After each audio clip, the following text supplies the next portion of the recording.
Welcome back. This is the second part of lecture 3 of our course, Introduction to Complex and Algebraic Geometry. So in the first part of this lecture, we learned about Cauchy's integral formula, why it's important and how we can prove it. I'm going to do a very quick review and we are going to continue our track to prove this statement, right? So a very quick review. So what we learned was the following. So the statement of Cauchy's integral formula says, if we have a function f defined on some domain U inside C to C, where f is holomorphic, then, so just to have like a picture in mind, this is C, this is C. And then if we pick any point Z naught, so let's say for any point Z naught and any disk centered at Z naught with some radius epsilon, so that this disk with centered at Z naught with radius epsilon is completely within the domain of our function. And for any other point A inside this disk, so let's say this is any point A inside the disk, which is not on the boundary, the value of the function at the point A is determined, is uniquely given by the value of the function on the boundary of the disk. So that's what it says. So f of A is equal to some integral, constant 1 over 2 pi I, some integral which only looks at the value of the function on the boundary of this disk. So this is only the blue integral that goes around the disk. F of z divided by z minus a dz. So here z is the variable of the integral, and it's only on the boundary, right? So we learned it's important because it's not very common for, it's not the case, in fact, for real valued differentiable functions that they would have such rigidity. That if you know, we learned it's important because this is not the case for real valued functions, differentiable functions. We learned it's very important because this is not the case for real differentiable functions, that their values are determined by the value of the function on some other region. But this is the case for complex differentiable ones. They have this rigidity property. So we said this shows being complex differentiable kind of implies a rigidity, that if you know the value of the function somewhere, it kind of forces what the value of the function should be at some other points. Okay, and then we were trying to see why it's true. We learned we can prove this in 4 steps. So step 1 was showing if we have a function defined on some region so that the function has antiderivative,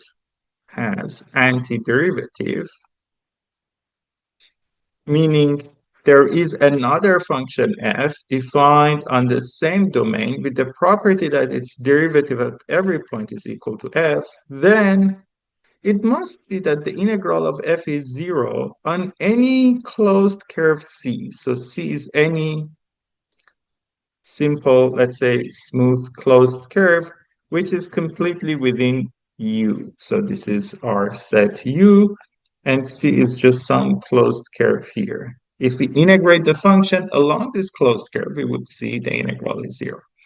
And actually, we proved this. We said this is an application of fundamental theorem of calculus.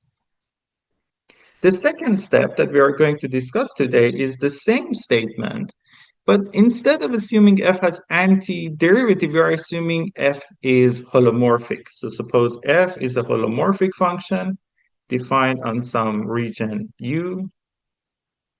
We are going to show that the integral of f is 0 along any curve, closed curve C inside U.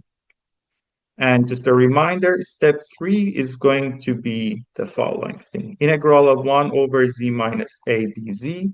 For any constant a, if I take integral along a disk, so centered at z naught with some radius epsilon, is going to be 2 pi I when a is a point inside this disk. So this simple computation would be our step 3, just computing this very simple integral. And step 4, we are going to see how these all would help us to prove Cauchy's integral formula, right? So we already did step 1 in the previous lecture, and now we are going to see why step 2 is correct. Okay, so let me rewrite this. So theorem, we are going to assume we have a holomorphic function. So we have a holomorphic function f defined on some domain U, and C is, say, smooth closed curve, right, inside U, then integral of f along C is equal to 0. So why is this correct? So the previous step, the essential theorem we used to prove step 1 was the fundamental theorem of calculus. Now to prove this, we are going to use Green's theorem. Probably you've seen that in your calculus course. It's a special case of Stokes' theorem, the more general version of Stokes' theorem. I'm going to kind of remind you what Green's theorem is. I'm not going to prove that. We are going to accept that kind of like fundamental theorem of calculus. We're going to accept theorems coming from calculus. What does Green's theorem says? So if you have two functions, say, let's denote them with P and Q, define on a subset of R2. So now think about U as a region inside R2 to R. And let's say these are differentiable with continuous derivative. Then this integral over U, the integral over the whole region U of P of x and y dx plus Q of x and y dy. So here x and y are kind of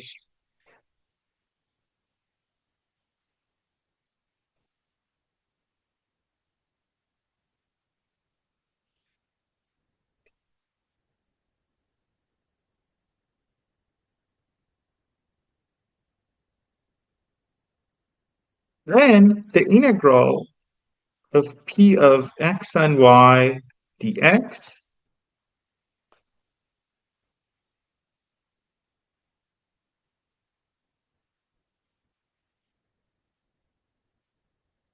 So the Green theorem says if we have two differentiable functions P and Q defined on some region, say U inside R2 to R, let's say they're differentiable with continuous derivative. So let's say this is R2, looks like complex plane.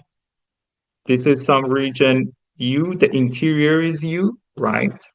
And P and Q are two functions to R, P and Q, right?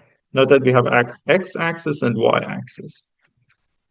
Also, let's denote the boundary of U with C. So let's C to be this simple closed curve, which goes along the boundary in the counterclockwise orientation. Okay, so that's how we parameterize it. So it's counterclockwise. This is the positive orientation. Then the Green's theorem says the integral of px and y, p is a function of x and y, dx, plus the integral of q, dy, along this curve C. So this is a one-dimensional integral. We are taking integral on the boundary, right? It is equal to integral in the interior of this region, U, which is the interior where C is bounding. So it's double integral over U of the following quantity. It's derivative of Q with respect to X minus derivative of P with respect to Y dx dy. That is the statement of Green's theorem, right? So you already kind of might see why it becomes related to holomorphic functions. Look at this expression. It's a little bit similar to Cauchy-Riemann's equation, right? So we are going to accept the Green's theorem, and we are going to see why it implies the fact that integral of holomorphic functions along closed curves must be 0. Okay, so we are going to accept this. We take this for granted. So we kind of accept this as a fact. And we are going to use that to prove that this integral is 0. Okay, why is that? Okay, so proof. So we are computing integral of f along c, f of z dz, right? So what is f, right? We can write f as u plus iv, where u and v are real valued functions. We can write z as x plus I, y. So if I do so, I would get integral of u plus iv d of z, which would be dx plus I dy along c. Right. And then this integral is equal to, well, u dx, and then u dy times I, and then iv times dx, and then iv times I dy, but I squared is minus 1, so it's minus v dy plus I just separate this into two integral, u dy plus v dx. So I break our integral into two integrals, right? Integral number one, integral number two, right? Now, let's look at each integral. Each integral now is a real integral, right? dx, dy are real variables. X and y are real. U and v are real valued functions, right? So each integral is a real integral.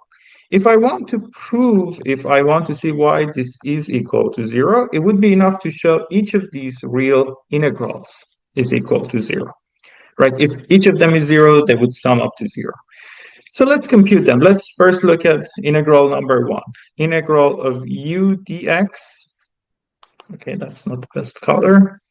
U dx minus v dy over c.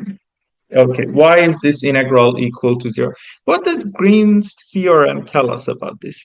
So here, p is equal to v and u is equal to q. I suspect that's what we can do, right? Look at Green's theorem. Derivative of q with respect to x minus derivative of p with respect to y. So how can we use that to our advantage here? How can I fit this into this theorem? Is p equal to y?